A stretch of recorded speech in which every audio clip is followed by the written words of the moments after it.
বিসমিল্লাহির রহমানির রহিম। আমি মরহুমা বেগম খালেদা জিয়ার বড় সন্তান তারেক রহমান। আমি আজকে এখানে উপস্থিত সকল ভাইয়েরা এবং বোনেরা যারা উপস্থিত আছেন,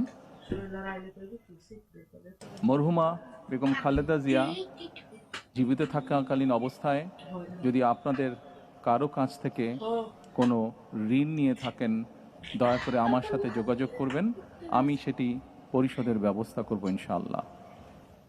একই সাথে উনি জীবিত থাকাকালীন অবস্থায় ওনার কোনো ব্যবহারে, ওনার কোনো কথায় যদি কেউ আঘাত পেয়ে থাকেন, তাহলে মরহুমার পক্ষ থেকে আমি আপনাদের কাছে ক্ষমা প্রার্থী। দোয়া করবেন আল্লাহ তাআলা যাতে ওনাকে বেহেশত দান করেন।